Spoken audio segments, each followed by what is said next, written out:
공기마저 얼어붙을 듯한 K그룹 제1회의실. 12명의 이사들이 육중한 마호가니 테이블에 앉아 있었지만 그들의 시선은 오직 한 사람. 테이블 상석에 앉은 얼음의 요새 강지훈 총재에게만 고정되어 있었다. 지훈은 35이라는 나이가 믿기지 않을 만큼 냉철하고 무감정한 표정으로 천천히 서류를 넘기고 있었다. 그의 짙은 눈썹과 날카로운 턱선, 그리고 흠잡을 데 없는 맞춤 정장은 그가 K그룹의 정점에 서 있는 이유를 굳이 말로 설명할 필요가 없게 만들었다. 하지만 오늘 회의실을 감도는 긴장감은 평소와 달랐다. 그것은 단순한 경영 현안 보고를 넘어선 훨씬 더 원초적이고 치명적인 무언가가 공기 중에 떠다니고 있었기 때문이다. 침묵을 깬 것은 지훈의 사촌이자 그룹 내 유일한 대항마로 불리는 강민혁 전무였다. 민혁은 지훈과는 정반대로 늘 여유로운 미소를 띠고 있었지만 그 눈빛만큼은 누구보다 차가운 야심으로 번뜩였다. 총재님, 민혁이 부드러운 목소리로 운을 뗐다. 이번 3분기 실적 보고서는 훌륭합니다. 하지만 이사회가 정말로 우려하는 것은 숫자가 아닙니다. 그는 마치 안타깝다는 듯 과장된 한숨을 내쉬며 회의실의 다른 이사들을 쓱 훑어보았다. 우리가 논의해야 할 것은 K그룹의 미래입니다. 지속 가능한 경영. 그리고 그 중심에는 승계 문제가 있지요. 승계. 그 단어가 나오자마자 몇몇 원로 이사들의 얼굴이 미묘하게 굳어졌다. 지훈의 아버지인 강 회장이 쓰러진 지 벌써 1년. 지훈이 임시 총재직을 맡아 그룹을 이끌고 있었지만 정식 승계는 아직 이루어지지 않았다. 그리고 그 가장 큰 걸림돌이 바로 지금 민혁이 교묘하게 들쑤시려는 문제였다. 강지훈 총재는 아이를 가질 수 없다는 불임이라는 치명적인 소문. 강 전무. 선을 넘는군. 지훈이 서류에서 눈을 떼지 않은 채 낮은 목소리로 경고했다. 그의 목소리에는 어떤 감정도 실려 있지 않았지만 회의실의 온도는 몇 도 더 내려간 듯했다. 하지만 민혁은 이 순간을 위해 오래 준비해왔다. 그는 기다렸다는 듯이 품 안에서 작은 의료기록 사본 하나를 꺼내 테이블 위로 밀었다. 선을 넘는 것이 아닙니다. 총재님, 사실을 직시하자는 거죠. 이것은 5년 전 총재님께서 직접 받으신 검사 결과입니다. 명백하게 불임 판정을 받으셨지요. 회의실이 술렁였다. 소문이 사실로 확인되는 순간이었다. 그룹의 후계자를 낳을 수 없는 총재에게 K그룹의 미래를 맡길 수는 없습니다. 이것은 저의 개인적인 의견이 아니라 강씨 가문의 어른들과 주주들의 총의입니다. 민혁의 목소리가 커졌다. 그의 옆에 앉아있던 지훈의 새어머니이자 그룹의 명예회장직을 맡고 있는 한 회장한 여사, 이 희미한 미소를 띠는 것을 지훈은 놓치지 않았다. 모든 것이 그들이 짜놓은 각본이었다. 지훈은 천천히 고개를 들었다. 그의 검은 눈동자가 분노나 당황이 아닌 차가운 조소를 담고 민혁을 직시했다. 그래서 그대의 대안은 무엇인가, 강민혁 전무. 설마 그대가 그 미래를 책임지겠다고 나서는 건가? 지훈의 반격에 민혁의 얼굴이 순간 굳었지만 그는 곧 평정심을 되찾았다. 저는 오직 그룹의 안위를 걱정할 뿐입니다. 하지만 만약 이사회가 저를 필요로 한다면. 바로 그 순간이었다. 육중한 회의실 문이 거칠게 열리는 소리가 들린 것은 K그룹 본사 30층. 최고 등급의 보안을 자랑하는 이 회의실의 문을 감히 허락 없이 열 수 있는 사람은 없었다. 지금 회의 중입니다.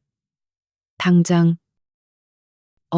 보안팀장의 당황한 외침과 함께 그들의 시야에 믿을 수 없는 광경이 펼쳐졌다.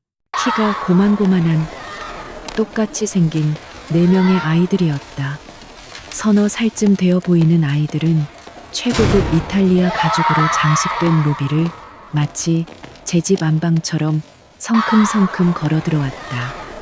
아이들은 모두 값비싼 아동복 대신 평범하지만 깨끗한 면 티셔츠와 청바지를 입고 있었지만 그 작은 얼굴에서 뿜어져 나오는 위압감 혹은 존재감은 평범하지 않았다. 특히 선두에 선 남자아이는 작은 주먹을 꽉 쥔 채 마치 무언가를 찾는 듯 두리번거리고 있었다. 뒤따르던 보안 요원들과 비서실 직원들이 땀을 뻘뻘 흘리며 아이들을 막아서려 했지만 아이들은 놀라울 정도로 민첩하게 그들의 손을 피해 회의실 안쪽으로 깊숙이 파고들었다. 이 모든 혼란 속에서 아이들은 조금도 울거나 당황하는 기색이 없었다. 오히려 그들의 목표는 처음부터 명확했던 것 같았다. 멈춰 얘들아. 여긴 들어오면 안 돼. 민혁이 이 황당한 사태에 가장 먼저 소리를 질렀다. 이 중요한 순간을 망친 불청객들에 대한 분노가 역력했다. 하지만 아이들은 민혁의 고함 따위는 안중에도 없다는 듯 그를 그대로 지나쳐 테이블 상석을 향해 망설임 없이 걸어갔다. 그리고 마침내 그들은 얼음 조각처럼 앉아있는 강지훈의 바로 앞에 멈춰 섰다. 선두에 섰던 남자아이가 고개를 들어 지훈의 얼굴을 빤히 올려다보았다. 아이의 눈은 지훈의 눈을 놀라울 정도로 빼닮아 있었다. 깊고 검은 눈동자, 그리고 잠시 후 그 작은 입술이 열렸다. 회의실의 모든 소리를 잠재우는 막지만 단호한 목소리가 울려 퍼졌다. 찾았다. 그것은 시작에 불과했다. 남자아이의 말이 끝나자마자 뒤에 서 있던 나머지 세 아이 남자, 아이 하나와 여자 이 둘과 동시에 앞으로 나섰다. 그리고 그들은 마치 미리 연습이라도 한 것처럼 일제히 그들의 작은 손가락으로 강지훈을 가리켰다. 그리고 다음 순간 K그룹 전체를 뒤흔들 4개의 목소리가 회의실을 가득 채웠다. 아빠, 그 외침은 너무나도 천진난만하고 너무나도 확신에 차 있었으며 너무나도 불가능한 것이었다. 회의실의 모든 이사들, 비서들, 그리고 이 모든 사태를 기획했던 강민혁과 한 회장의 얼굴이 하얗게 질렸다. 그들은 유령이라도 본 듯한 표정으로 아이들과 지훈을 번갈아 쳐다보았다.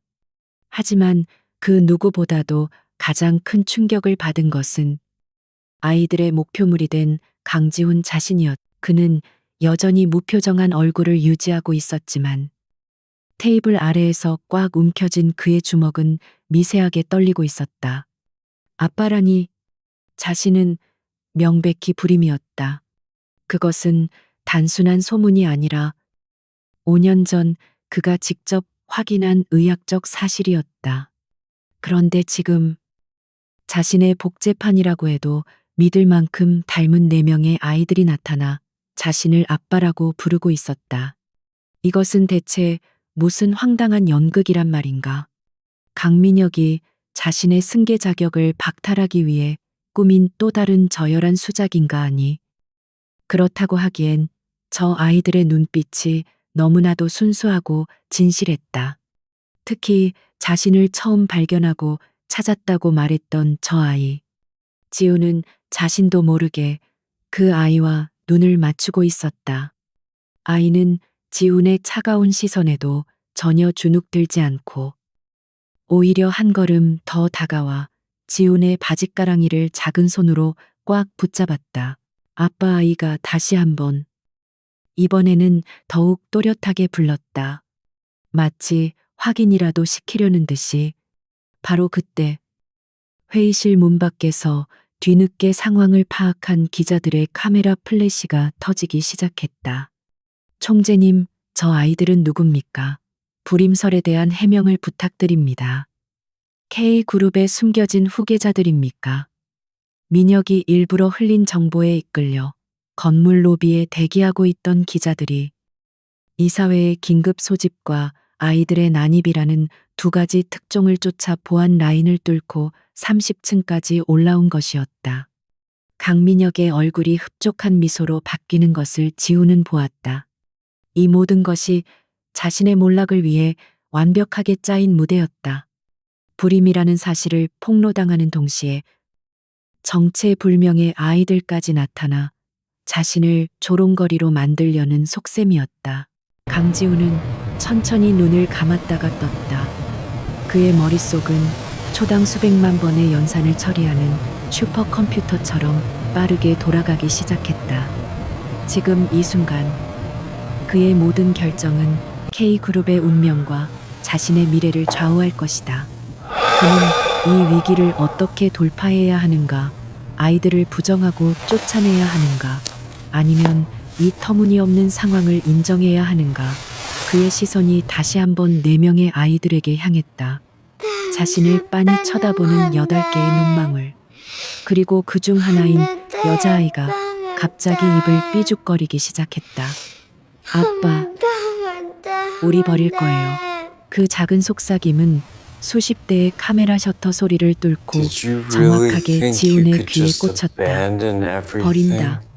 그 단어가 지훈의 가슴 깊은 곳에 얼어붙어 있던 무언가를 날카롭게 찔렀다. 지훈은 자리에서 일어섰다. 185cm가 넘는 그의 키가 회의실의 모든 사람을 압도했다. 그는 자신을 붙잡고 있는 아이의 머리를 물끄러미 내려다보았다. 그리고는 누구도 예상하지 못한 행동을 했다. 그는 천천히 무릎을 굽혀 아이와 눈높이를 맞췄다. 그리고 자신의 바지를 붙잡고 있는 아이의 작은 손 위로 자신의 크고 차가운 손을 덮었다. 아이는 움찔하는 대신 오히려 지훈의 손가락을 꽉 움켜쥐었다. 따뜻한 온기가 수십 년 만에 처음 느껴보는 것 같은 생경한 감각이 지훈의 손바닥을 통해 심장으로 전해졌다. 이름이 뭐지? 지훈이 물었다. 그의 목소리는 여전히 낮고 차가웠지만 그 안에는 미세한 떨림이 섞여 있었다. 강준, 저는 강준이에요. 아이가 또박또박 대답했다. 그리고 얘는 지수, 얘는 지민, 쟤는 지호예요. 우리는 아빠 찾으러 왔어요.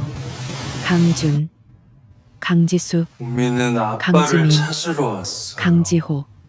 자신의 이름에서 한 글자씩 따온 듯한 이름들. 지우는 더 이상 참지 못하고 짧은 실소를 터뜨렸다. 이것은 연극이 아니었다. 이것은 현실이었다. 그것도 아주 지독하고 불가해한 현실이었다. 그는 자리에서 일어나 아이들을 돌아보며 회의실의 모든 사람들과 카메라를 향해 선언했다. 회의는 여기까지 하지. 그의 시선이 경악으로 굳어버린 강민혁과 한 회장에게 향했다. 그리고 강전무, 그대가 말한 K그룹의 미래에 대해 내가 곧 확실한 답을 주도록 하지. 그는 내 아이 중 가장 작은 지호를 번쩍 안아 올리고 준이와 지수의 손을 잡았다. 지민이는 자연스럽게 그의 바짓가랑이를 붙잡고 따라 나섰다. 아빠라고 부르는 4명의 아이들과 함께 얼음의 요새 강지훈 총재가 자신의 제국 심장부에서 걸어 나오고 있었다. 언제 도착해요? K그룹의 가장 시끄러워. 길고 조금만 더 혼란스러운 가면 돼. 날이 그렇게 막 시작되고 있었다. 강지훈 총재가 한 아이는 안고 두 아이는 손에 이끈 채 나머지 한 아이는 그의 바짓가랑이를 붙잡고 회의실을 나서는 순간 30층 엘리베이터 홀은 그야말로 아수라장이 되었다. 강민혁이 미리 심어둔 기자들뿐만 아니라 이 전대미문의 사태를 듣고 전층에서 몰려든 직원들까지 뒤엉켜 거대한 혼돈의 장이 펼쳐졌다. 총재님, 정말 총재님의 아이들입니까? 불임설은 거짓이었습니까? 아이들의 어머니는 누구입니까? 수십 개의 마이크와 카메라 렌즈가 마치 창처럼 그와 아이들을 향해 쇄도했다. 보안 요원들이 필사적으로 방어선을 구축하려 했지만 성난 파도 같은 인파 앞에서 속수무책이었다.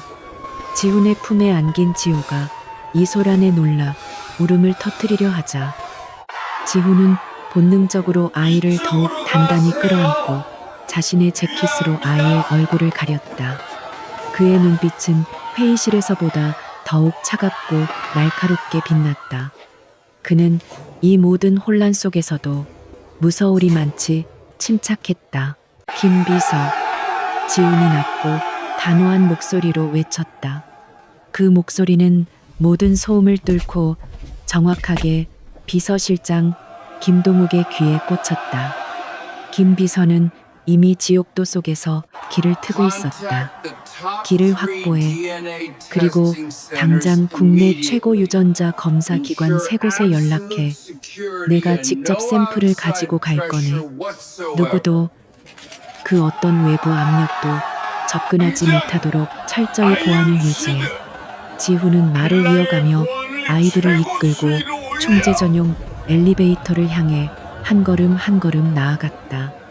또한 지금 이 순간부터 내 개인 빌라 철의 방패의 보안 등급을 최고 수준으로 격상시키게. 나와 이 아이들 외에는 그 누구도 출입을 불허한다. 특히 한 회장님과 강민혁 전무는 더더욱. 그의 마지막 말은 얼음장처럼 차가웠다.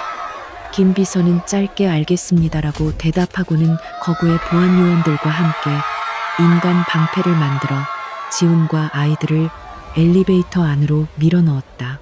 육중한 금속 문이 닫히고 맹렬한 소음이 차단되자 엘리베이터 안에는 잠시 정적이 흘렀다. 지훈은 그제야 자신에게 매달린 4명의 아이들을 제대로 바라볼 수 있었다. 방금 전의 혼란에도 불구하고 아이들은 지훈의 곁에 딱 붙어 조금도 떨어지려 하지 않았다. 무서웠어요. 지수의 작은 목소리가 떨렸다. 지훈은 무어라 대답해야 할지 몰랐다. 그는 평생 누군가를 위로해 본 경험이 없었다. 대신 그는 그저 묵묵히 자신의 손을 잡은 작은 손들을 조금 더 강하게 움켜쥐었다. 지하 주차장에 도착하자 방탄 처리가 된 그의 전용 리무진이 대기하고 있었다. 그는 아이들을 조심스럽게 차에 태우고 자신도 올라탔다. 차가 미끄러지듯 K그룹 본사를 빠져나가는 동안 지훈은 창밖으로 빠르게 스쳐 지나가는 풍경을 보며 깊은 생각에 잠겼다. 이 아이들은 누구의 계략인가? 강민혁인가? 한 회장인가? 아니면 제3의 세력인가? 하지만 어째서 철의 방패라 불리는 그의 개인 빌라는 서울 외곽의 숲속 깊은 곳에 위치한 말 그대로 현대식 요새였다. 외부인의 접근은 완벽하게 차단되었고 내부는 지훈의 성격만큼이나 차갑고 미니멀하게 정돈되어 있었다. 아이넷의 등장은 이 무균실 같은 공간에 떨어진 거대한 유색 잉크 방울과도 같았다. 빌라의 사용인들은 넋이 나간 표정으로 아이들을 맞이했다. 총재님, 검사 키트와 이 아이들은 아이들을 수석 위한 집사가 조심스럽게 따뜻한 물었지만 우유를 가져와. 지훈은 손을 들어 그의 말을 막았다. 김 비서가 준비한 검사 키트를 가져와. 그리고 아이들에게 따뜻한 우유라도 주도록. 그는 아이들을 거대한 거실의 소파에 앉혔다. 아이들은 이 낯설고 거대한 공간에 주눅이 든 듯 서로에게 꼭 붙어 앉아 지훈의 눈치만 살폈다. 잠시 후 김 비서가 주선한 각기 다른 세 기관의 검사 요원들이 도착했다. 지훈은 직접 그 과정을 참관했다. 그는 자신의 구강 상피 세포를 채취했고 이어 아이들 한 명 한 명의 샘플을 채취하는 과정을 매섭게 지켜보았다. 결과는 가장 빠른 속성 검사로 진행하겠습니다. 6시간 이내에 결과가 나옵니다. 그 6시간은 지훈에게 6년처럼 길게 느껴졌다. 그는 서재에서 K그룹의 주가 차트를 바라보고 있었다. 예상대로였다. 총재 불임설 확인과 정체불명 사생아 난입이라는 두 가지 악재가 동시에 터지면서 K그룹의 주가는 개장 이래 최저치로 곤두박질치고 있었다. 텔레비전 뉴스에서는 온종일 강민혁과 한 회장의 인터뷰가 흘러나왔다. 이는 K그룹의 명예를 실추시키기 위한 악의적인 테러 행위입니다. 강민혁은 카메라 앞에서 비통한 표정을 지으며 말했다. 강지훈 총재가 불임이라는 것은 우리 가족 모두가 아는 고통스러운 사실입니다. 누군가 그 약점을 파고들어 그룹을 흔들려는 것입니다. 지훈 씨, 이사회의 현명한 판단을 촉구합니다. 부디 이성을 한 회장 역시 찾으세요. 우아한 슬픔을 연기하며 거들었다. 우리 그룹을 지훈이가 받은 위해서요. 상처가 얼마나 클지 네, 어미로서 맞아요. 마음이 찢어집니다. 덕분에 부디 그 아이가 잘해결했습니다. 이성을 되찾고 그룹을 위해 현명한 결정을 내리길 다음에 바랄 꼭 뿐입니다. 식사 한번 하시죠. 그들의 위선적인 연극에 지훈은 차가운 비웃음을 흘렸다. 그들은 이미 자신을 이성을 잃은 사람으로 몰아가고 있었다. 해가 저물기 시작할 무렵 김 비서가 떨리는 손으로 3개의 봉인된 서류 봉투를 들고 서재로 들어왔다. 총재님, 결과가 나왔습니다. 지훈은 천천히 돌아섰다. 연글에서 취주시기는 그의 얼굴에는 어떤 근물주의 감정도 드러나지 심질은 않았다. 그는 봉투를 99.99%입니다. 받아들고 그중 하나를 뜯었다. 그의 시선이 복잡한 숫자와 문자로 가득 찬 보고서의 마지막 줄로 향했다. 친자 관계 확률 99, 999. 지훈의 숨이 순간 멎었다. 그는 믿을 수 없다는 듯 두 번째 봉투를 뜯었다. 북권 지수 일치. 세 번째 봉투도 마찬가지였다. 검체 강지훈은 검체 강준, 강지수, 강지민, 강지호의 생물학적 도구로 판단된 3개의 다른 기관에서 한치의 오차도 없는 동일한 결론을 내렸다. 이것은 조작이 아니었다. 계략이 아니었다. 그것은 과학적 사실이었다.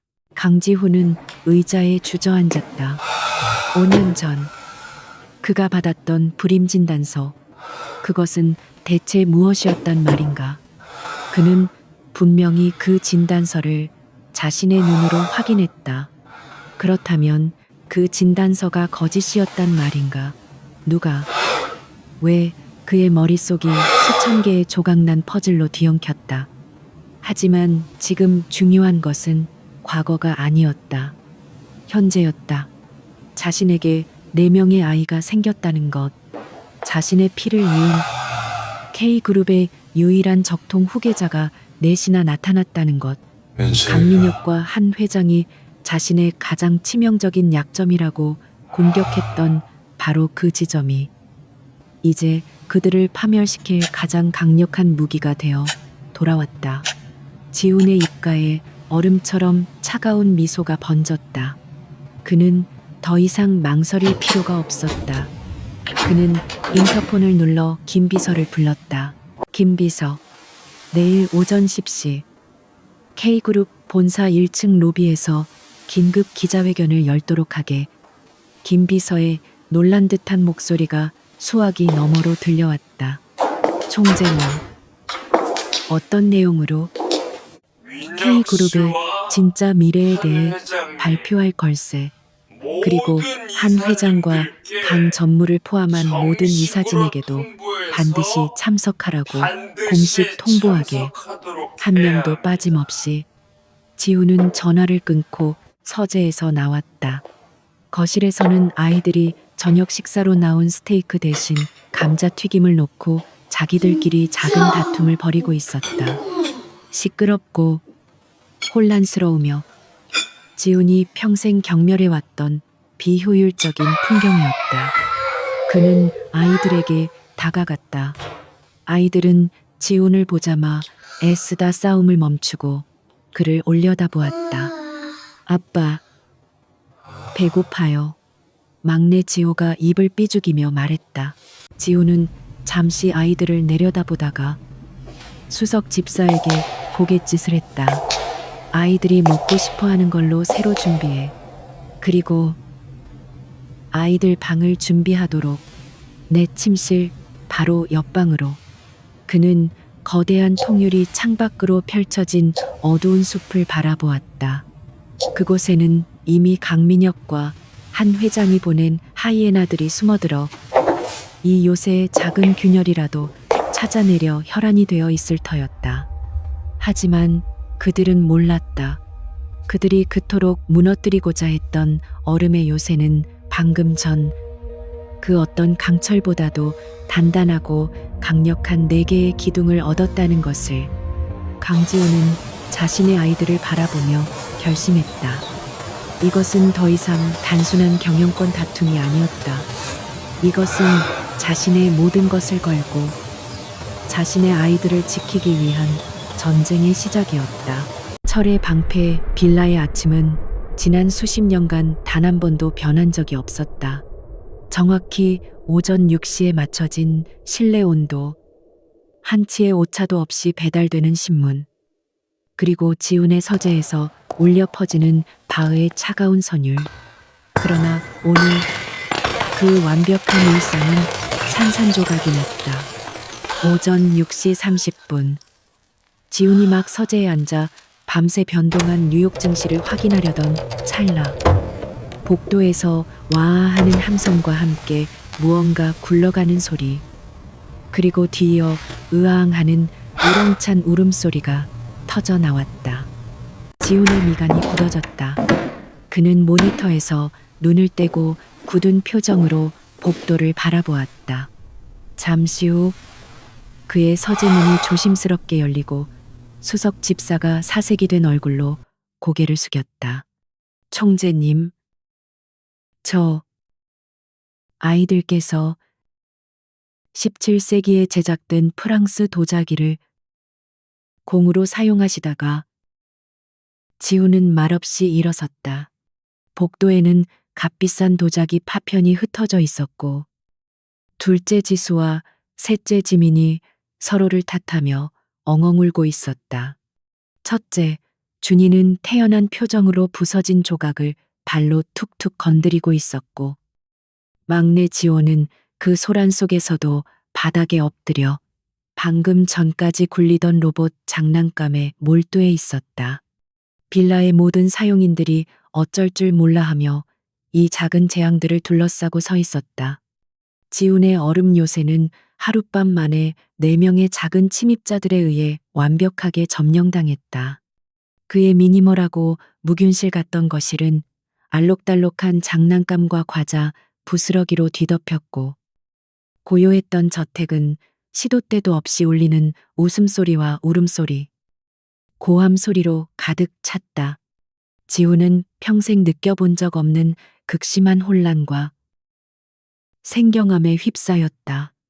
그는 이 상황을 어떻게 통제해야 할지 도무지 알 수 없었다.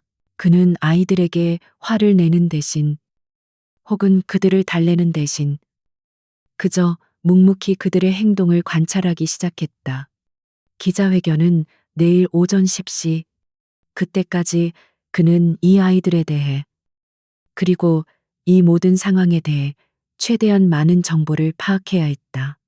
처음에는 그저 무질서하고 시끄러운 존재로만 여겨졌던 아이들에게서 지훈은 점차 이상한 공통점들을 발견하기 시작했다. 첫째, 준이는 놀랍게도 지훈 자신과 똑같은 습관을 가지고 있었다.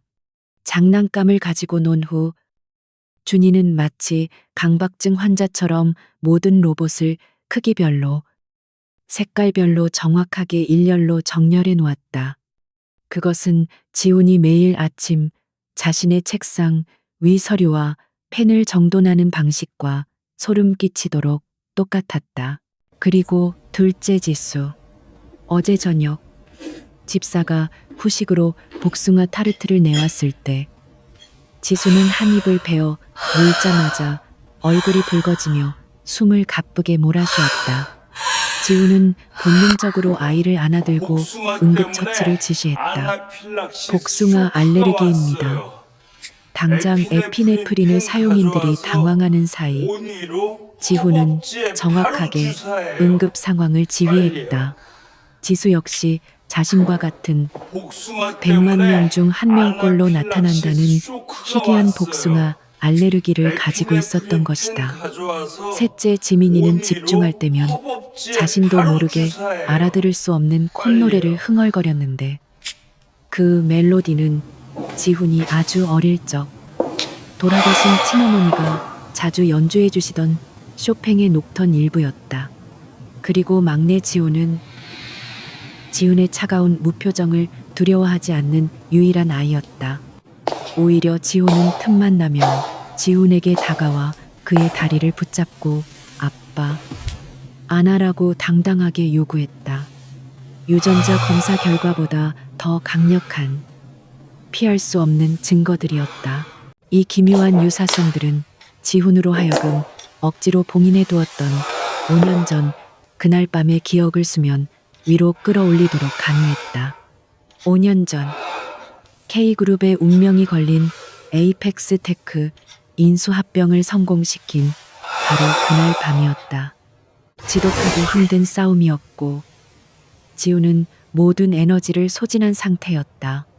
축하 파티가 열린 K그룹 소유의 임페리얼 팰리스 호텔. 그는 평소와 달리 술을 몇 잔 받아 마셨다. 축하의 의미로 건네는 술잔을 거절할 수 없었다. 그리고 기억이 흐릿했다. 누군가, 아마도 강민혁이었던 것 같기도 한 그가 건넨 위스키 잔, 유난히 독하게 느껴졌던 그 술. 그리고 그 후의 기억은 조각나 있었다. 그는 스위트룸의 침대에 누군가와 함께 있었다. 짙은 치자꽃 향기, 창밖으로 펼쳐진 서울의 야경을 등지고 서 있던 여자의 희미한 실루엣, 그리고 자신의 것이 아닌 듯한 절박함과 슬픔. 다음 날 아침 그는 지독한 두통과 함께 혼자 깨어났다. 옆자리는 차갑게 비어 있었고 그 여자의 흔적은 희미한 향기를 제외하고는 어디에도 남아있지 않았다. 그는 그것을 하룻밤의 실수 혹은 통제력을 잃은 대가로 치부했다. 특히 그 직후 한 회장의 주선으로 받게 된 건강검진에서 불임 진단을 받으면서 그날 밤은 완벽하게 그의 인생에서 일어날 수 없는 일, 결과가 없는 일로 봉인되었다. 하지만 아니었다. 그 밤은 사라진 것이 아니었다. 그 밤은 4명의 아이가 되어 그의 삶을 통째로 뒤흔들기 위해 돌아왔다. 지훈은 서재로 돌아와 인터폰으로 김동욱 비서를 호출했다. 어젯밤의 혼란 속에서도 김 비서는 단 한순간도 지금 내 지훈의 사무실로 곁을 와. 떠나지 않은 유일하게 신뢰할 수 있는 인물이었다. 정확히 총재님, 5년 전 부르셨습니까? 임피리얼 김 팰리스 비서. 홈텔에 지훈이 열린 모니터에서 눈을 에이펙스 떼지 않은 채 말했다. 파티. 그의 목소리는 그 그날 어느 밤을 때보다 조사해. 차갑고 단호했다. 5년 전 오늘을 기준으로 내 스위트룸에 정확히는 들어온 여자의 에이펙스 테크 모든 인수 축하 흔적을 파티가 열렸던 찾아내십시오. 그날 밤 임페리얼 팰리스 호텔의 모든 기록을 조사해 확인을 쳐. 내 스위트룸에 출입했던 모든 사람, 특히 한 여자의 흔적을 찾아내 김 비서의 눈이 순간 커졌지만 그는 어떤 질문도 하지 않았다. 총재님, 혹시 아이들의 어머니 말씀이십니까? 그래, 5년 동안 지훈이 고개를 끄덕였다. 그 여자를 찾아 5년 동안 어디서 그리고 어떻게 4명의 아이를 홀로 키웠는지, 왜 하필 아이들을 지금 보냈는지. 강민혁이 나를 공격하는 바로 이 시점에 아이들을 내게 보냈는지 모든 것을 알아내. 단, 이번 이 조사는 절대적인 비밀리에 진행해야 하네. 강민혁은 물론이고 한 회장 쪽에는 먼지 한 톨도 새어나가서는 안 돼. 내 모든 정보망을 동원해서라도 그 여자를 찾아내게. 지우는 잠시 말을 멈췄다가 덧붙였다.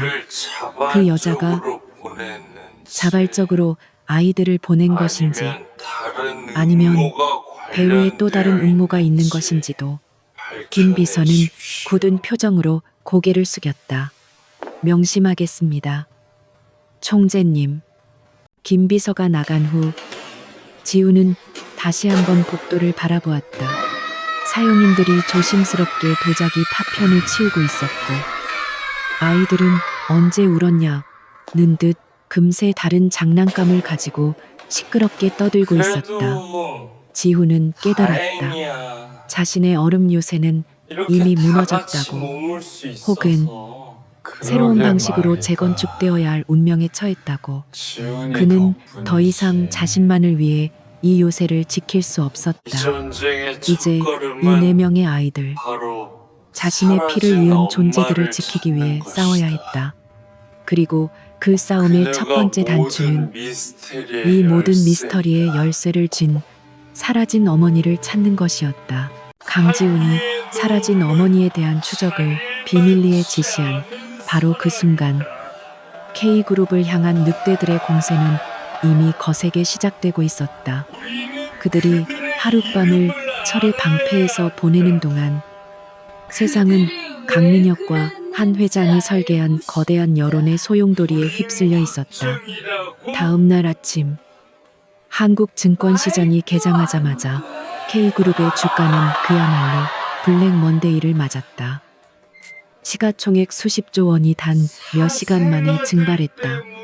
총재 불임설, 사생아 난입, 그리고 총재의 비이성적 대응이라는 3가지 키워드가 모든 경제 뉴스의 헤드라인을 장식했다. 강민혁과 한 회장은 이 기회를 절대 놓치지 않았다. 그들은 마치 K그룹의 구원자라도 되는 양 전방위적인 언론 플레이를 펼치기 시작했다. K그룹의 모든 주주 여러분, 그리고 임직원 여러분께 비통한 심정으로 호소합니다. 강민혁은 긴급 소집된 이사회 지원이 불참한 사실상 불법적인 모임이었다. 직후 열린 기자회견에서 굳은 표정으로 연기를 시작했다. 어제 여러분께서 목격하신 충격적인 사태는 안타깝게도 강지훈 총재가 현재 정상적인 경영 판단을 할 수 없는 상태임을 명백히 보여주었습니다.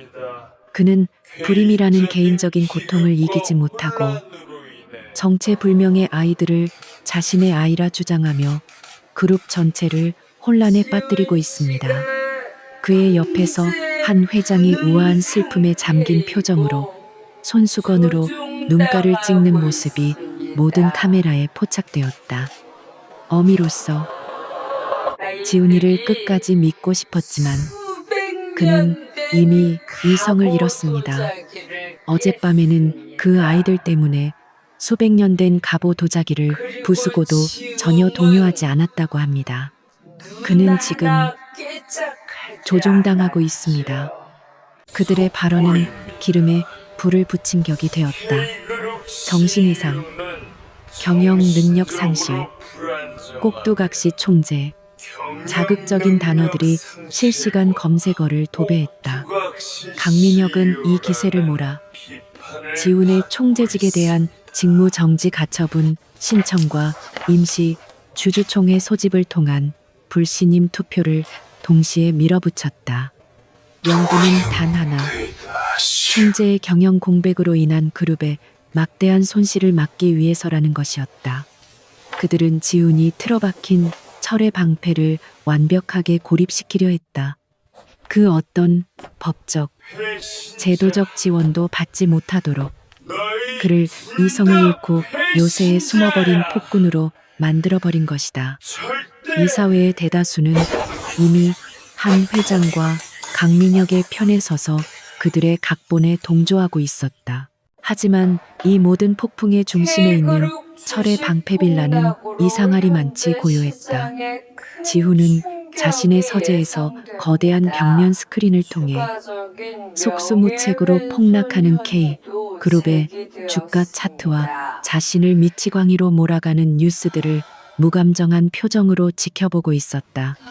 김 비서가 안절부절 못하며 보고를 올렸다. 총재님, 지금 이대로 두시면 안 됩니다. 당장 반박 성명이라도. 지우는 그러나 손을 들어 김 비서의 말을 막았다. 그의 시선은 주가 차트의 특정 지점에 고정되어 있었다. 아니, 아직 아닐세. 그의 목소리는 놀라울 정도로 평온했다. 이 모든 혼란과 위기 속에서 지훈은 역설적이게도 지난 몇 년간 느껴보지 못했던 기묘한 안정감을 느끼고 있었다. 그리고 그 안정감의 근원은 바로 거실 바닥에 엎드려 그림책을 보고 있는 4명의 아이들이었다. 그는 어제 저녁부터 오늘 아침까지 아이들과 함께 식사를 하고 그들이 노는 모습을 지켜보고 심지어는 밤사이 열이 오른 지민이를 간호하며 뜬 눈으로 밤을 새웠다. 이 작은 존재들은 그의 철저한 통제와 계획 속에서 살아온 인생의 혼돈 그 자체를 가져왔지만 동시에 이유를 가져다 주었다. 이전까지 그가 K그룹을 지키려 했던 것은 아버지의 유산이자 자신의 능력을 증명하기 위한 의무였다면 지금은 달랐다. 그는 자신을 향해 쏟아지는 비난의 화살들을 보면서도 자신을 아빠라고 부르며 의지하는 이 작은 생명체들을 지켜야 한다는 훨씬 더 원초적이고 강력한 동기를 발견했다. 그는 더 이상 자신을 위한 싸움을 하고 있는 것이 아니었다. 바로 그때 막내 지호가 그림책을 들고 아장아장 걸어와 그의 다리를 붙잡았다. 아빠, 이거 읽어줘. 아이는 자신 때문에 K그룹의 주가가 얼마가 떨어졌는지, 아버지가 정신 이상자로 몰리고 있는지 전혀 알지 못했다. 그저 눈앞의 아빠가 자신에게 책을 읽어주길 바랄 뿐이었다. 지우는 폭락하는 주가 차트와 자신을 재촉하는 김비서, 그리고 책을 내미는 아이의 순진한 얼굴을 차례로 쳐다보았다. 그는 천천히 몸을 숙여 지호를 안아 올렸다. 그리고 아이의 손에 들린 유치하기 짝이 없는 공룡 그림책을 받아들었다. 티라노사우루스는 가장 강력한 공룡이었습니다. 이 거대한 기업 전쟁의 한복판에서 K그룹의 총재는 자신의 서재에서 아이에게 공룡책을 읽어주고 있었다. 김 비서는 그 비현실적인 광경을 망연자실하게 바라보았다.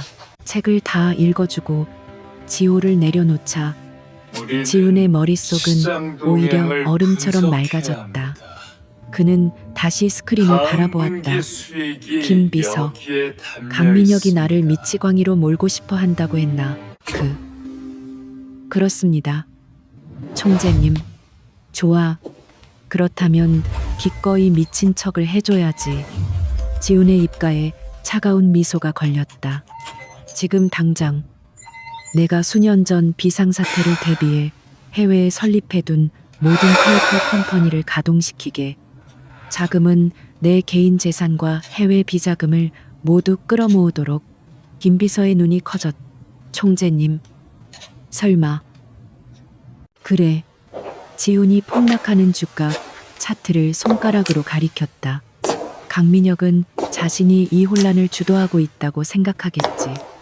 그가 K그룹의 주가를 바닥으로 끌어내릴수록 나는 더 싸게 나의 제국을 되살 수 있게 될 걸세. 그가 공포를 조장하며 주식을 내다버리라고 소리칠 때 우리는 조용히 그 모든 것을 사들일 거네. 그는 강민혁이 만들어낸 이 패닉을 미끼로 사용하기로 결심했다. 강민혁은 내 평판을 공격하는데 혈안이 되어 있지만 나는 내 회사의 실질적인 지배력을 되찾을 걸세. 그가 원하는 불신임 투표 원하는 대로 열어주지. 하지만 그 투표장에 서게 될 때 가장 많은 지분을 가진 미치광이는 바로 내가 될 테니까. 지우는 창밖을 바라보았다. 늑대들은 문을 부수고 들어오라며 울부짖고 있었다. 하지만 그들은 몰랐다. 성의 주인이 이미 성벽 아래에 그들이 빠져 죽을 함정을 파고 있다는 것을. 그는 내일 오전 10시로 예정된 기자회견을 생각했다. 그 기자회견은 반격의 시작을 알리는 신호탄이 될 터였다. 강지훈이 K그룹의 지배력을 되찾기 위한 비밀스러운 주식 매집 전쟁을 수면 아래에서 지휘하는 동안 그의 얼음 같은 정신은 지독한 공백, 즉 사라진 어머니라는 미스터리에 온통 사로잡혀 있었다. 강민혁과 한 회장의 계략은 예측 가능했다. 그들의 탐욕은 늘 명확한 패턴을 그렸으니까. 하지만 이 4명의 아이들과 그 아이들을 5년 동안 숨어서 키우다가 하필이면 가장 극적인 순간에 자신을 심장부로 보낸 그 여자는 지훈의 계산 능력을 벗어난 유일한 변수였다. 그는 자신이 상대하는 적의 그림자라도 파악해야만 했다. 그는 이미 철의 방패에 머무는 동안 아이들의 모든 기록이라고 해봤자 존재하지도 않음을 검토했다. 아이들은 문자 그대로 배달되었다. 최고급 보안을 뚫고 로비에 나타난 아이들은 사전에 계획된 듯한 익명의 제보자에 의해 K그룹 본사 건물 바로 앞에 내려졌다. 그 어떤 법적 보호자나 어머니의 흔적도 없이. 이것은 단순한 포기가 아니었다. 이것은 정교하게 계획된 투척이었다. 김동욱 비서의 1차 보고는 절망적이었다. 그가 철의 방패의 지하 상황실로 가져온 정보는 빈 서류나 다름없었다. 총재님, 5년 전 그날 밤 임페리얼 팰리스 호텔의 VIP 플로어 보안 기록은 기술적 결함으로 인해 해당 시간대 전체가 삭제되었습니다. 총재님의 스위트룸 출입 기록 역시 마찬가지입니다. 누군가 전문적으로 모든 디지털 흔적을 지워버렸습니다. 지훈은 미간을 찌푸렸다. 이미 예상했던 바였다. 그들의 음모는 그날 밤 즉시 시작되었던 것이다. 호텔 외부 기록은 그것이 유일한 실마리입니다. 김 비서는 태블릿 PC를 조작해 흐릿한 CCTV 영상을 재생했다. 호텔 정문이 아닌 직원용 통로로 빠져나가는 한 여자의 뒷모습이었다. 시간은 새벽 4시경. 여자는 얼굴을 깊이 가리고 있었지만 그 걸음걸이에는 절박함과 어딘가 모를 비틀거림이 묻어났다. 지우는 그 영상을 수십 번 돌려보았다. 그리고 마침내 그는 그날 밤에 파편화된 기억 속에서 단 하나의 감각을 끄집어냈다. 향기. 그가 낮게 중얼거렸다. 김 비서. 그날 밤 파티에 참석했던 모든 K그룹 직원 명단을 다시 검토해. 특히 치자꽃 향수를 쓰거나 그와 관련된 무언가를 가진 여직원 위주로. 그것은 거의 불가능에 가까운 짓이었지만 김 비서는 묵묵히 고개를 끄덕였다.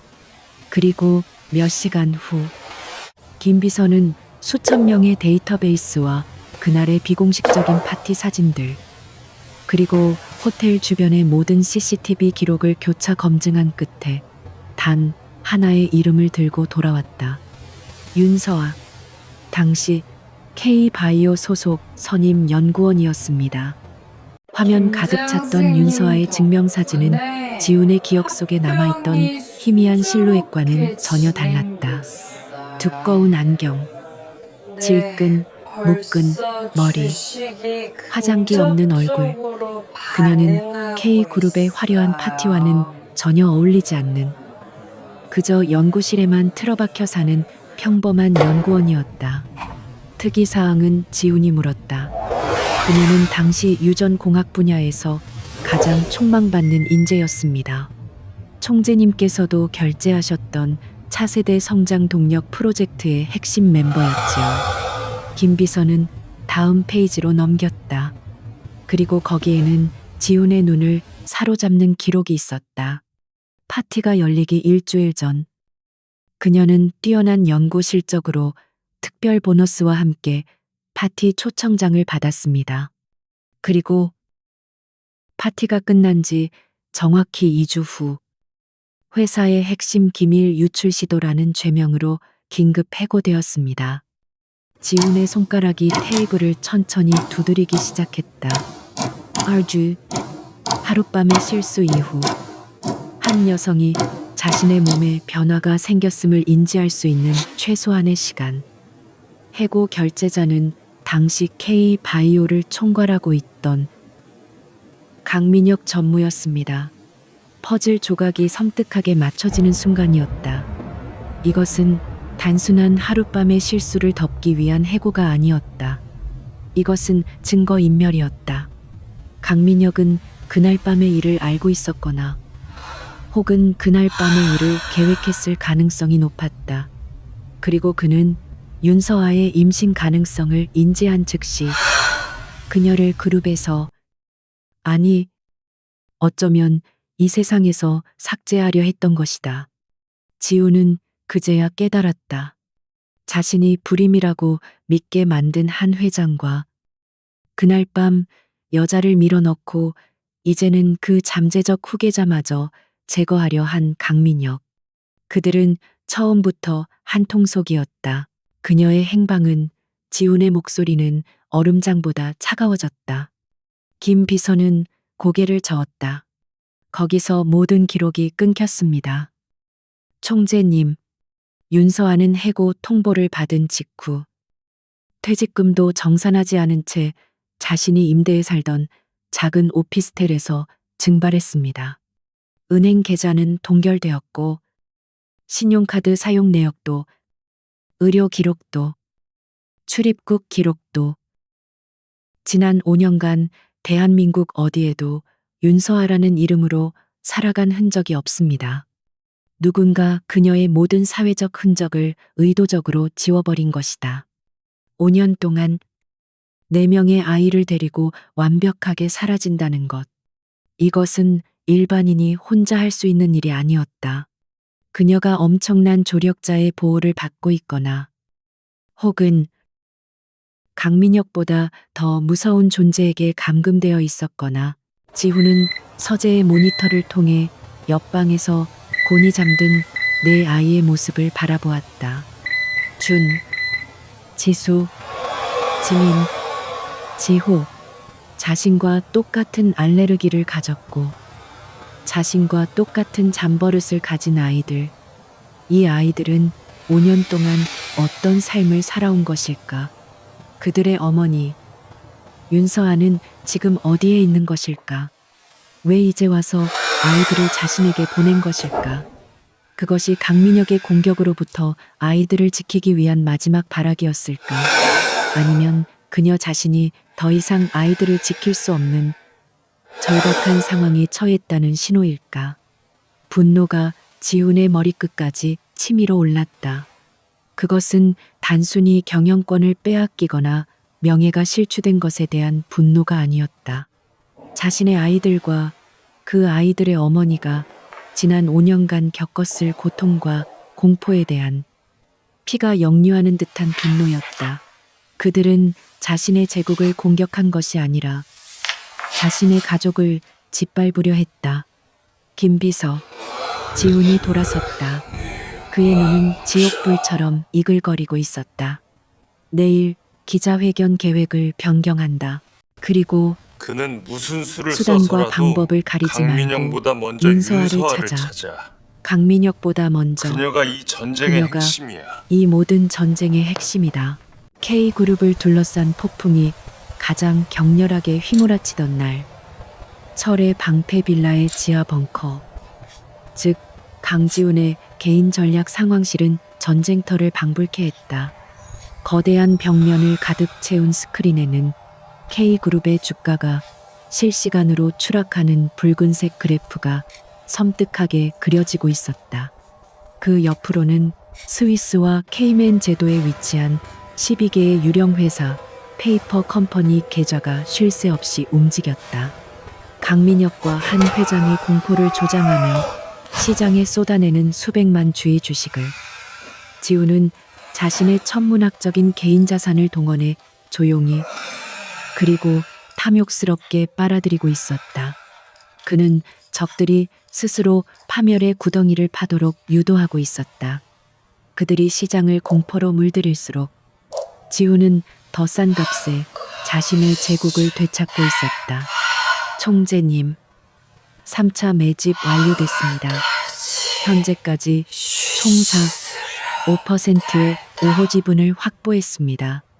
김동욱 비서가 땀으로 축축한 손으로 태블릿을 조작하며 보고했다. 지우는 그래프에서 눈을 떼지 않은 채 얼음처럼 차가운 목소리로 명령했다. 부족해. 강민혁이 동원할 수 있는 모든 차명 계좌가 바닥을 드러낼 때까지 계속 매집해. 그가 내일 주주총회에서 나를 정신 나간 미치광이라고 부를 때 나는 이 회사의 절대 지배자가 되어 있을 걸세. 그의 눈은 사냥감의 숨통을 노리는 맹수처럼 번뜩였다. 바로 그 순간이었다. 지독한 긴장감이 흐르던 상황실의 인터폰이 찢어질 듯이 울린 것은 총재님 큰일 났습니다. 3층 지민 도련님께서 수석 집사의 다급하고 공포에 질린 목소리가 터져 나왔다. 지훈의 심장이 차갑게 내려앉았다. 어제 도자기를 깬 것과는 차원이 다른 진정한 공포의 기운이었다.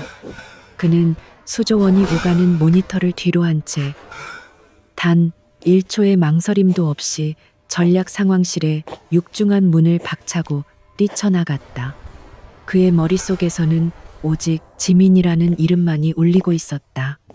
그가 3층 아이들 방에 도착했을 때 눈앞에 펼쳐진 광경은 지옥도 그 자체였다. 지민이가 바닥에서 온몸을 사시나무 떨듯 떨며 격렬한 경련을 일으키고 있었다. 아이의 눈은 흰자위를 드러낸 채 뒤집혀 있었고 입에서는 거품이 흘러나오고 있었다.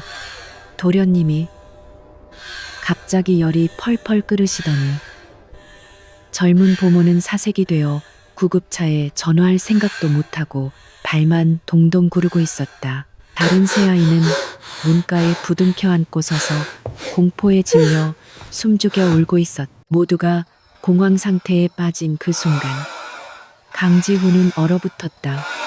하지만 그것은 공포 때문이 아니었다.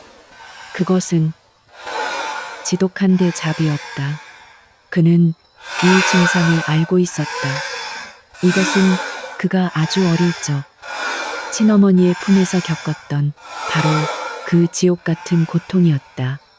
열성 경련, 그것도 유전적으로 극히 드물게 나타나는 고열에 동반되는 복합 열성 경련.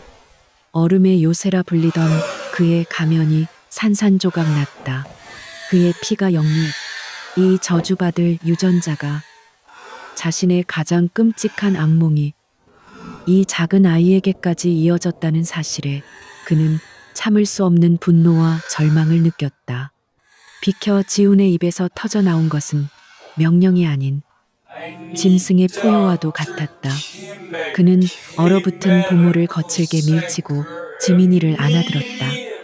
아이의 몸은 불덩이처럼 뜨거웠다. 멍청하게 서 있지 마.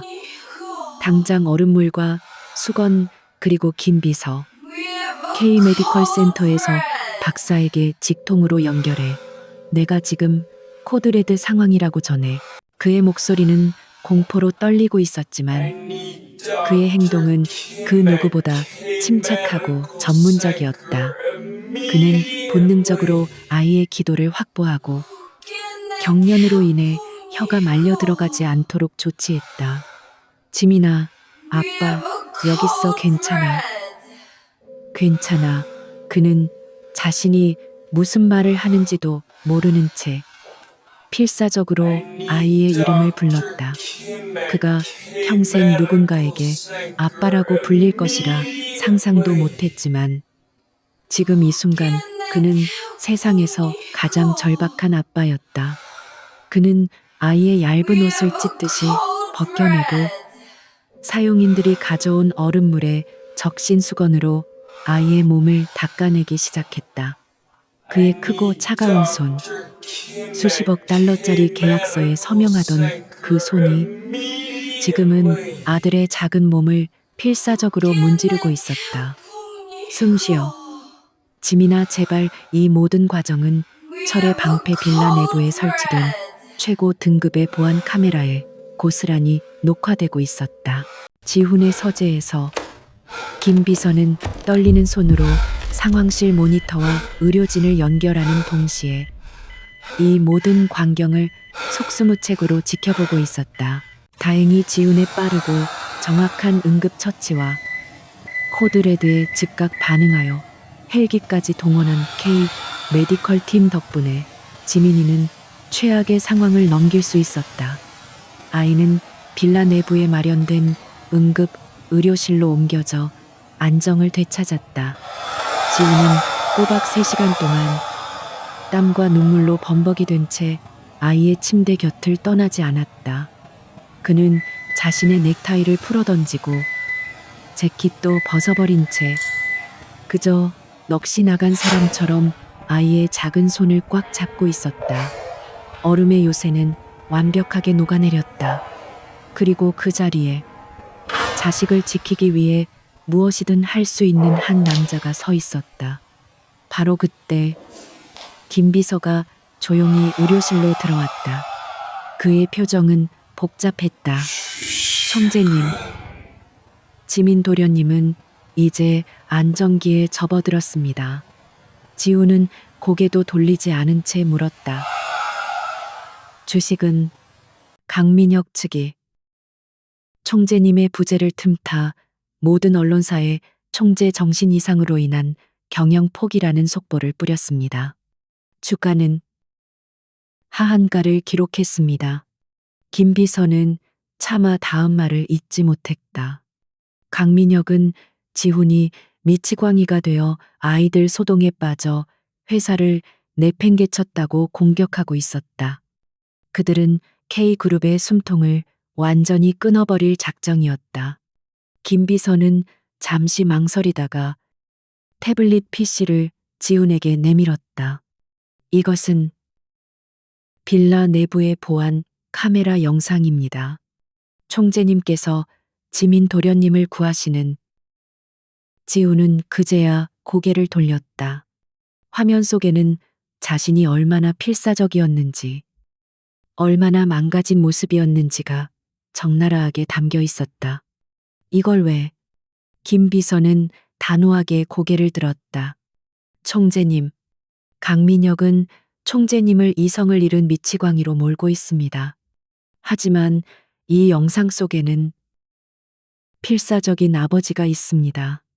세상 사람들은 거짓으로 꾸며낸 기사보다 진실이 담긴 3분의 영상을 더 믿습니다. 김 비서는 지훈의 허락을 구하지 않았. 그는 총재의 충직한 비서로서 그리고 한 인간으로서 자신이 해야 할 일을 결심했다. 죄송합니다. 총재님, 저는 K그룹을 지켜야겠습니다. 그는 의료실을 나가기 전 지훈에게 마지막 보고를 했다. 그리고 그들이 쏟아낸 마지막 물량까지 전부 매집했습니다. 현재 시각부로 총재님의 지분은 41%입니다. 과반을 넘기지는 못했지만 강민혁과 한 회장의 모든 지분을 합친 것보다 많습니다. 지우는 아무 말도 하지 않았다. 그는 그저 잠든 지민이의 머리카락을 쓸어 넘길 뿐이었다. 그날 밤 10시 K그룹의 폭락 사태를 다루는 모든 메인 뉴스의 속보로 출처 불명의 영상 하나가 끼어들었다. K그룹 강지훈 총재, 아들 구하려 필사의 응급처치. 강민혁이 만든 미치광이 총재의 프레임은 아들을 살리기 위해 절규하는 아버지 강지훈의 처절한 영상 앞에서 단 몇 분 만에 산산조각 나기 시작했다. 여론은 순식간에 뒤집혔다. 얼음의 요새는 녹아내렸지만 바로 그 순간 강지훈은 가장 강력한 무기를 손에 넣은 것이었다. K그룹 임시 주주총회가 열리는 날, 본사 대강당은 살얼음판 같은 긴장감으로 가득 찼다. 강민혁과 한 회장이 소집한 이 모임의 목적은 단 하나, 경영 능력 상실을 이유로 강지훈을 총재직에서 끌어내리는 것이었다. 강당은 발 디딜 틈 없이 기자들과 소액 주주들, 그리고 K그룹의 운명에 베팅한 수많은 이해관계자로 인산인해를 이루었다. 단상 위에 선 강민혁은 K그룹의 구원자라도 된 듯 비통한 표정으로 마이크를 잡았다. 존경하는 주주 여러분, 오늘 저는 참담한 심정으로 이 자리에 섰습니다. 여러분도 아시다시피 K그룹은 지금 전례 없는 리더십의 위기에 봉착해 있습니다. 강지훈 총재는 안타깝게도 개인적인 비극과 혼란 속에서 이성을 잃고 그룹 전체를 나락으로, 하지만 강민혁의 열변은 예상치 못한 저항에 부딪혔다. 장래가 생각만큼 그에게 동조하지 않았던 것이다. 그가 이성을 잃은 총재를 거론할 때마다 객석에서는 오히려 웅성거림이 커졌다. 이유인즉슨 간밤에 대한민국 전역으로 퍼져나간 그 영상 때문이었다. 김동욱 비서가 의도적으로 유출시킨 강지훈이 경련을 일으키는 아들 지민이를 끌어안고 절규하며 응급처치를 하던 그 3분짜리 영상. 강민혁이 만든 차갑고 비정한 미치광이 총재라는 프레임은 아들을 살리기 위해 땀과 눈물로 범벅이 된 아버지 강지훈의 처절한 모습 앞에서 힘을 잃었다. 대중의 여론은 경영 능력이 아닌 인간적인 연민으로 급격히 기울고 있었다. 그 영상 봤어. 그게 미친 사람 모습이야. 오히려 강 전무가 너무 매정한 거 아닌가.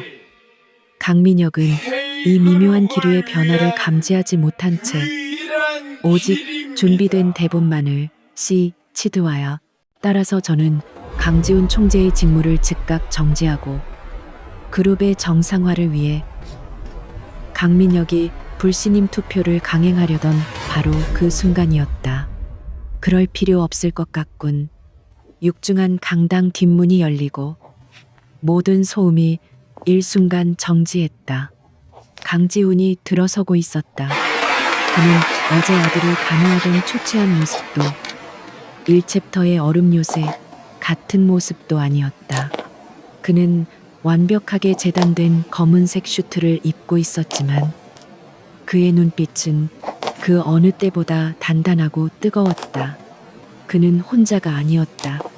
김동욱 비서와 K그룹 법무팀이 그의 뒤를 따랐다. 수백 명의 시선이 그에게 집중되는 가운데 그는 망설임 없이 단상을 향해 걸어갔다. 강민혁의 얼굴이 당혹감으로 일그러졌다. 이성을 잃고 철의 방패에 숨어 있어야 할 그가 어떻게 저렇게 당당하게 나타날 수 있단 말인가. 강 전무, 연극은 잘 봤네. 지훈이 강민혁을 지나쳐 단상 중앙에 섰다. 마이크를 잡은 그의 낮은 목소리가 강당 전체를 울렸다. 그대가 나를 끌어내리기 위해 K그룹의 주가를 바닥까지 처박는 동안 나는 그대들이 버린 주식을 조용히 사모으고 있었지. 지훈의 말에 강민혁과 한 회장의 눈이 경악으로 커졌다. 이게 최선인가? 뭐라고 김비서.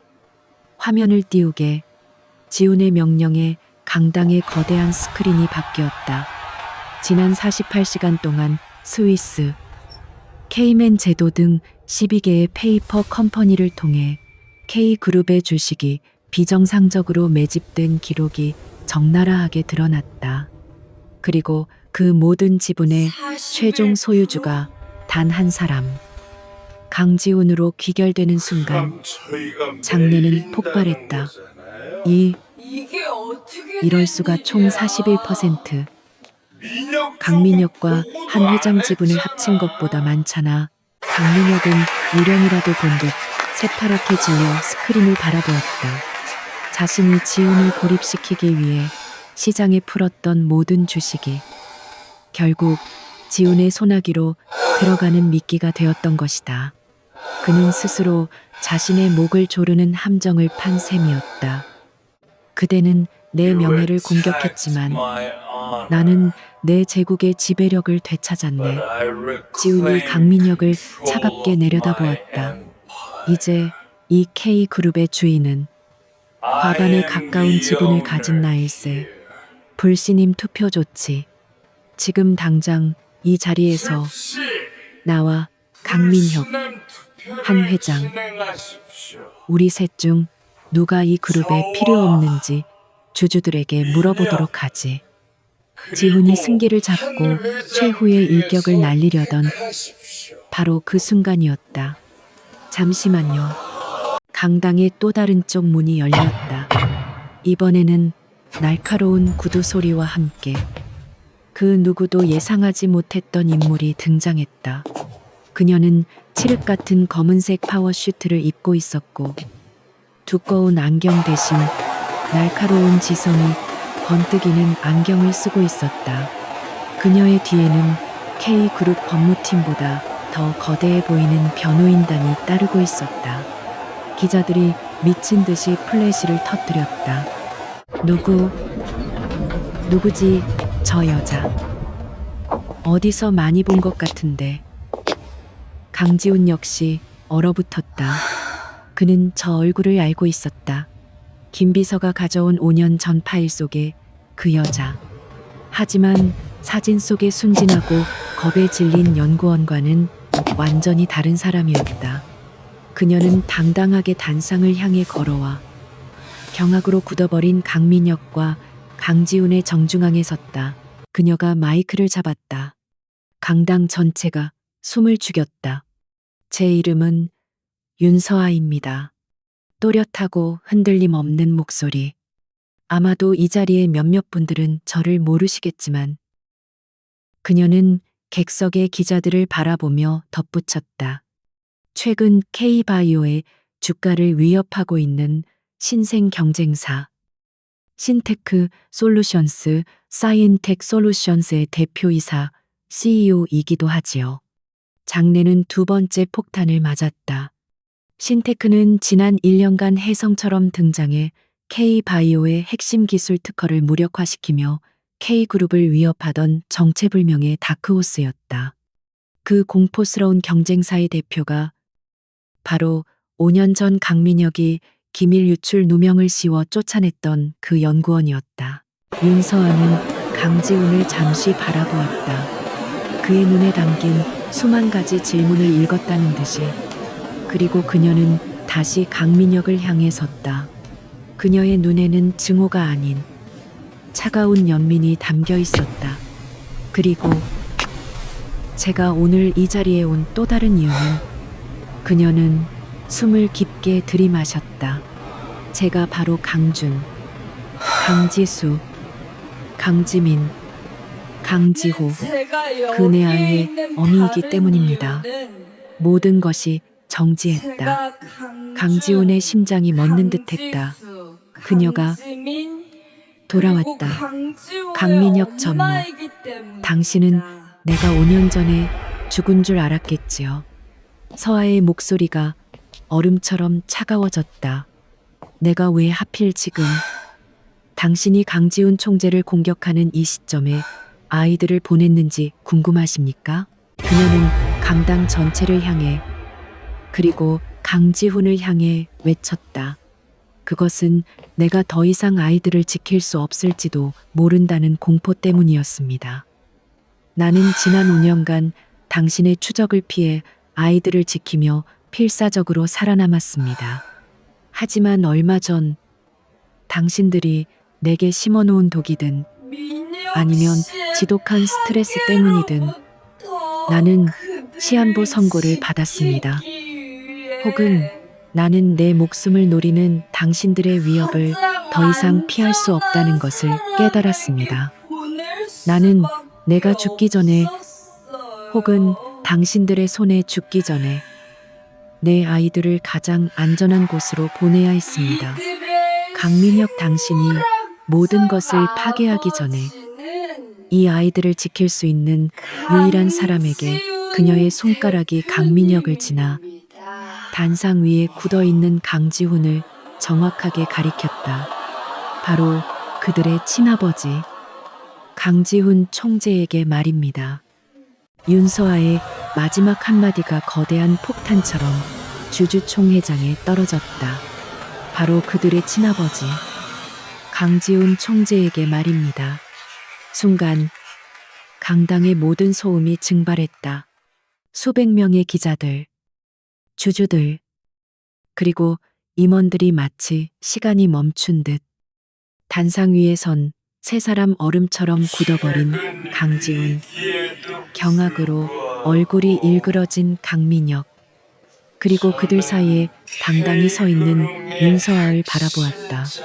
강지훈의 심장이 세차게 요동쳤다.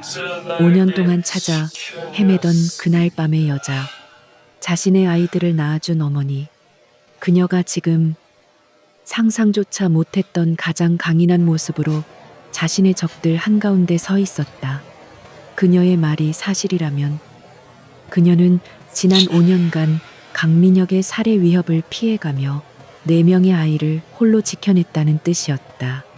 그가 얼음의 요새에 안주하며 자신의 제국을 통치하는 동안 그녀는 지옥의 불길 속에서 그의 아이들을 지키고 있었던 것이다. 이 숨막히는 정적을 깬 것은 가장 먼저 이성을 되찾은 척하는 강민혁이었다. 그는 광기 어린 웃음을 터뜨렸다.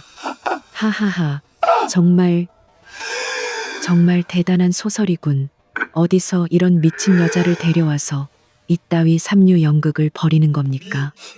강지훈 총재, 그는 객석을 향해 소리쳤다.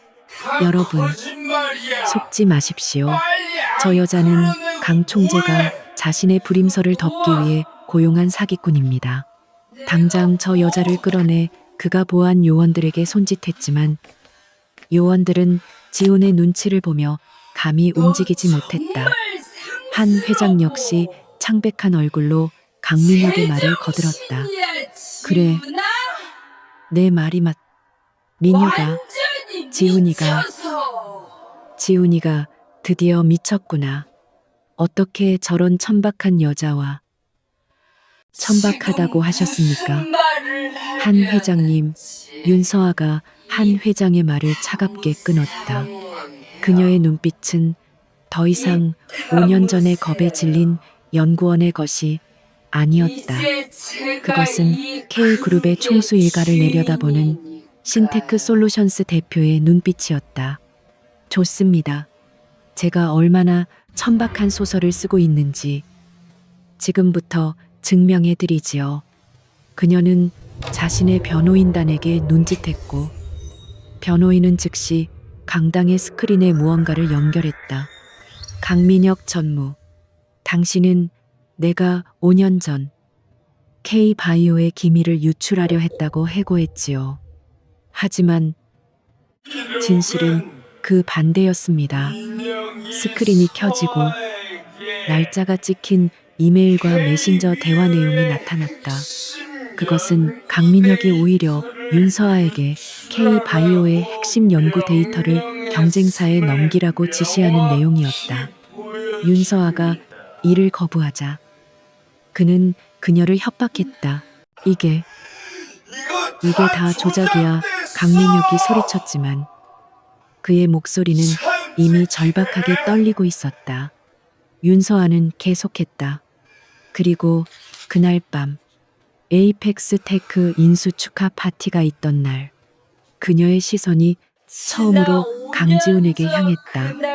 그 눈빛에는 원망과 슬픔 그리고 알 수 없는 연민이 뒤섞여 있었다. 저는 강지훈 총재님께 자발적으로 간 것이 아닙니다. 그녀는 다시 강민혁을 노려보았다. 강민혁 전무는 제 연구 데이터를 넘기라는 지시를 거부한 제게 마지막 기회를 주겠다며 파티장으로 불렀습니다. 그리고 축하주라며 제게 약을 탄 수를 건넸지요. 장내가 다시 한번 술렁였다. 강지훈의 주먹이 피가 나도록 세게 쥐어졌다.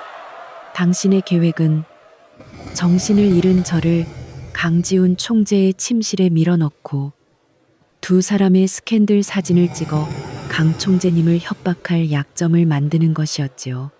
안 그렇습니까? 강민혁 전무, 강민혁의 얼굴에서 피마차이 애를. 아니야. 아니라고 증거 있어. 증거 있냐고. 증거. 윤서아는 차갑게 웃었다. 그녀는 품에서 작은 녹음기를 꺼냈다. 물론이지. 당신 같은 늑대를 상대하면서 증거 하나 없이 여기까지 왔을 것 같아. 그녀가 버튼을 눌렀다. 쩌렁쩌렁한 음성 파일이 강당 전체에 울려 퍼졌다. 그것은 5년 전 그녀가 임신 사실을 알고 강민혁을 찾아갔을 때의 대화였다. 뭐 임신? 임신이라고. 그것도 내 쌍둥이. 미쳤어. 너, 전무님. 제발 도와주세요. 이건 당장 지워. 그딴 것들 세상에 나오면 너도 나도 강지훈이도 다 끝장이야. 당장 지우라고. 내 말 안 들으면 너 K바이오 기밀 유출 혐의로 감옥에 가거나 아니면 그냥 조용히 사라지게 될 줄 알아. 그것으로 끝이 아니었다. 윤서아는 다음 파일을 재생했다. 그것은 그녀가 해고된 직후 브레이크가 고장난 트럭에 치일 뻔했던 사고 직후의 통화 내용이었다. 제발 이러지 마세요. 아이들은 무슨 죄가. 시끄러워. 내가 분명히 경고했지. 내가 그때 내 말을 들었으면 이런 일도 없었어. 아직 살아있는 걸 다행으로 알아. K그룹의 그림자가 얼마나 무서운지. 넌 이제 죽은 목숨이야. 아이들과 함께. 강민혁은 다리가 풀린 듯 주저앉았다. 그는 자신이 저지른 모든 죄악의 증거가 5년의 시간을 넘어 자신의 목을 조르는 것을 공포에 질린 눈으로 바라보고 있었다. 살인 미수야. 저런 악마 같은 놈. 주주들의 고함 소리가 터져나왔다. 하지만 이 모든 폭로의 정점은 아직 남아 있었다. 이 모든 혼란 속에서도 유일하게 평정을 유지하던 한 회장이 비틀거리며 마이크 앞으로 나섰다. 그녀의 얼굴은 하얗게 질려 있었지만 눈빛만은 독사처럼 번뜩였다. 닥치지 못해. 이 천박한 것들에.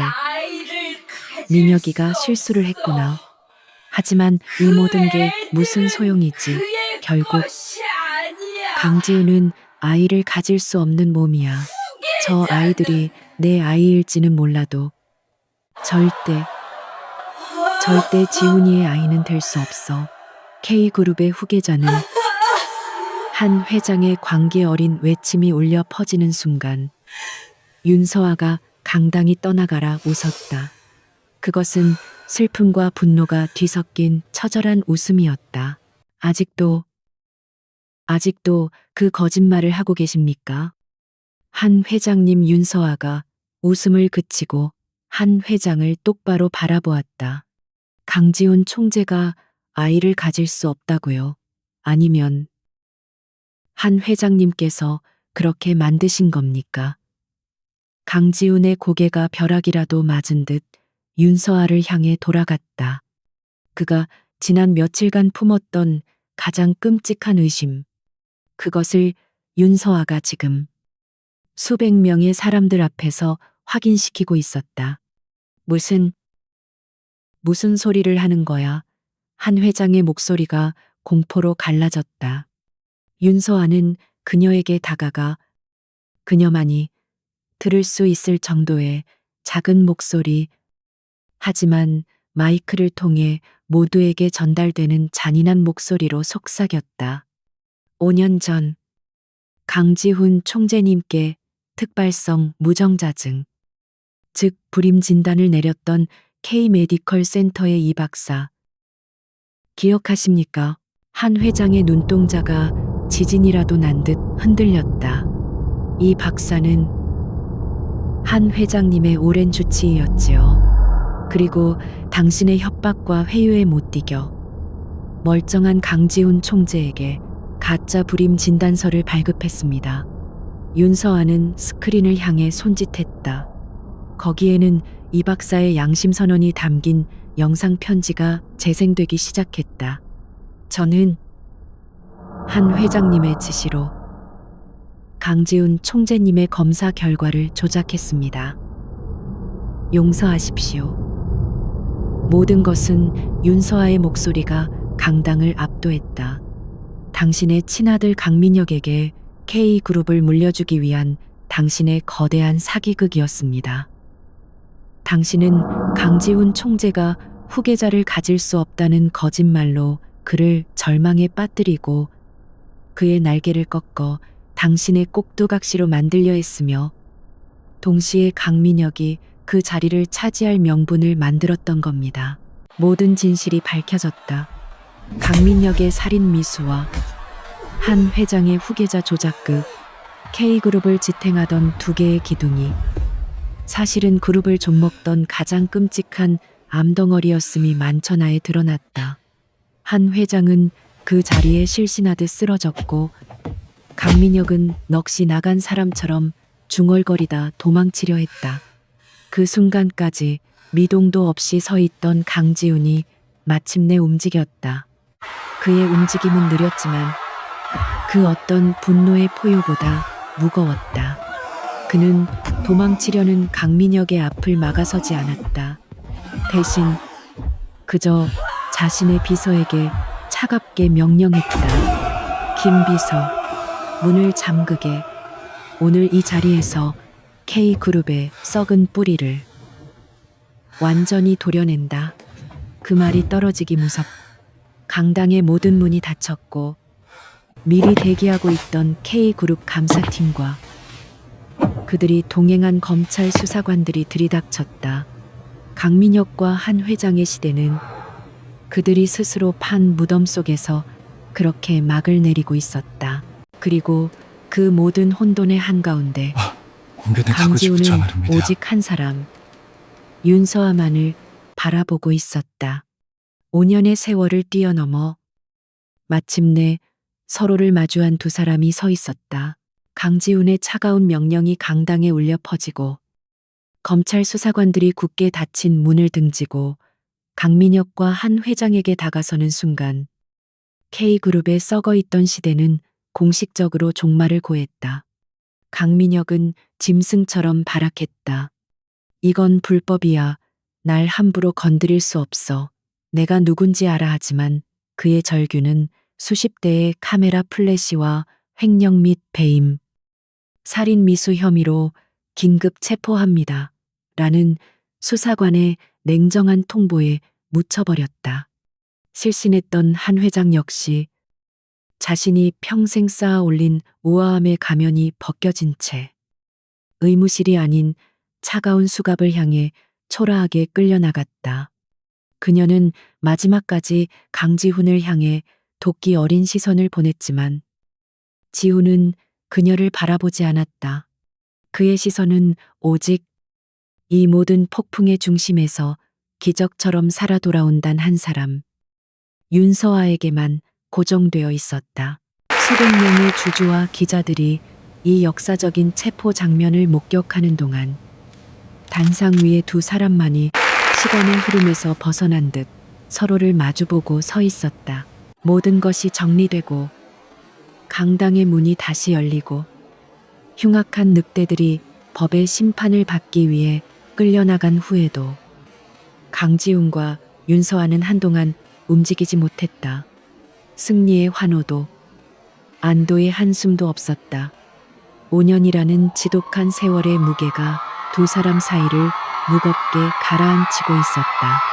먼저 입을 연 것은 지훈이었다. 그의 목소리는 수만 번의 격전을 치른 장수처럼 거칠게 갈라져 나왔다. 왜 진작 나에게 오지 않았지? 그 말에는 원망보다 더 깊은 스스로에 대한 자책과 그녀가 겪었을 고통에 대한 미안함이 담겨 있었다. 윤서아는 지훈의 시선을 피하지 않았다. 그녀의 눈은 5년 전에 순진한 연구원이 아닌 내 아이를 지켜낸 여전사의 눈빛이었다. 말할 수 있을 거라 생각했습니까? 그녀의 목소리는 담담했지만 그 안에는 얼음장 같은 진실이 배어 있었다. 5년 전 당신의 새어머니와 사촌이 날 죽이려 했습니다. 그들은 K그룹 전체를 소나기에 쥐고 있었고 당신조차 그들의 거대한 거짓말 속에서 불임이라는 절망에 갇혀 있었습니다. 너 때문에 넘어질 내가 당신을 어떻게 오늘 믿을 수 밤새서 있었을까요? 빨리 와. 내가 여기 믿을 진짜 수 있는 건 편해. 나 자신뿐이었고 내가 지켜야 할 것은 내 오늘 밤새서 아이들이었습니다.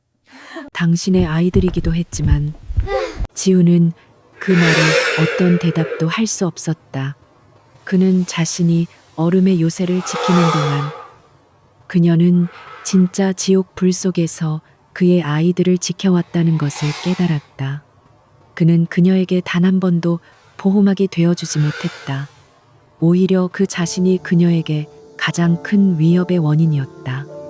그는 가장 고통스러운 질문을 던져야 했다. 시한부라고 했던 것, 당신의 병은 사실인가? 그 질문에 윤서아의 강인했던 표정이 처음으로 희미하게 흔들렸다. 그녀는 잠시 숨을 골랐다. 그것 또한 그들의 작품이었습니다. 완벽한 절망을 선물하기 위한 그녀는 강민혁이 자신을 지속적으로 감시하며 밀양의 독극물에 노출시키려 했고 결정적으로 한 회장 측에서 매수한 의사가 극심한 스트레스로 인한 자가 면역 질환을 치료 불가능한 말기암으로 오진 혹은 고의로 조작했다는 사실을 덤덤하게 털어놓았다. 그들은 그녀가 스스로 무너지거나 절망 속에서 아이들을 포기하길 바랐던 것이다. 하지만 나는 죽을 수 없었습니다.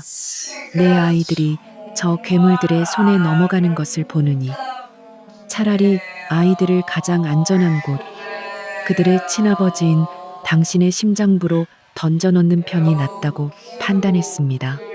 당신이 미치광이 취급을 받든 K그룹이 흔들리든 상관없었습니다. 적어도 그 얼음 요새 안에서라면 강민혁이 함부로 아이들을 해치지 못할 테니까요. 그리고 만약 당신에게 조금이라도 부성애가 남아있다면 당신의 아이들을 지키기 위해 싸울 것이라 믿었습니다. 그녀의 도박은 성공했다. 그녀는 강지훈이라는 얼어붙은 사자의 심장에 4명의 아이라는 불씨를 던진 것이었다. 지호는 그녀의 말에 가슴이 저며오는 것을 느꼈다.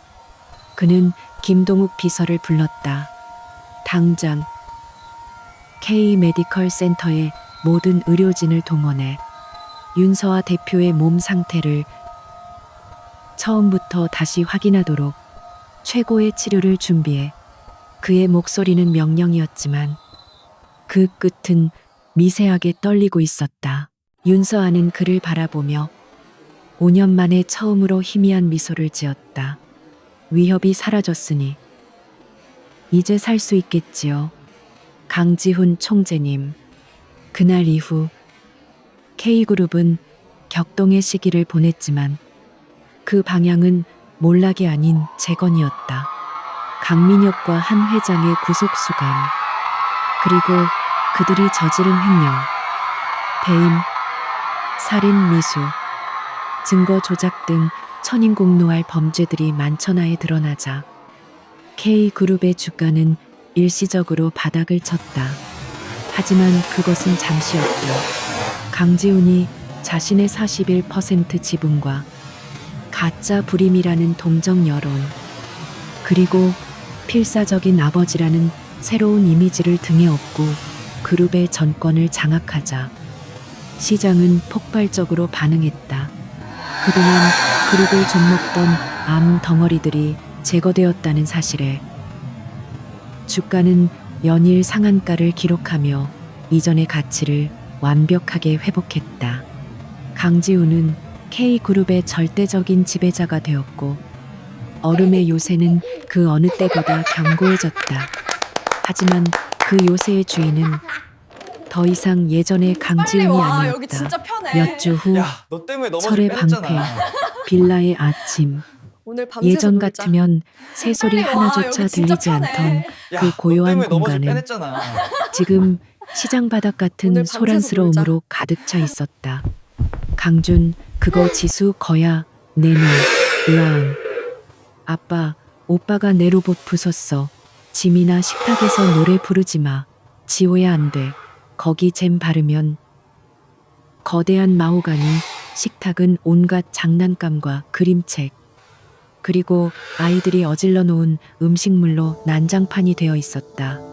강지훈은 완벽하게 다려진 실크 셔츠를 입고 아침 신문을 읽으려 애썼지만 막내 지호가 그의 무릎으로 기어올라 값비싼 셔츠에 딸기잼을 묻히는 바람에 포기해야 했다. 5주 전이었다면 이 빌라의 모든 사용인이 해고되었을 상황이었다. 지호야, 이리 와. 아빠 일하셔야지. 치료를 받으며 눈에 띄게 건강을 회복한 윤서아가 지호를 안아들며 말했다.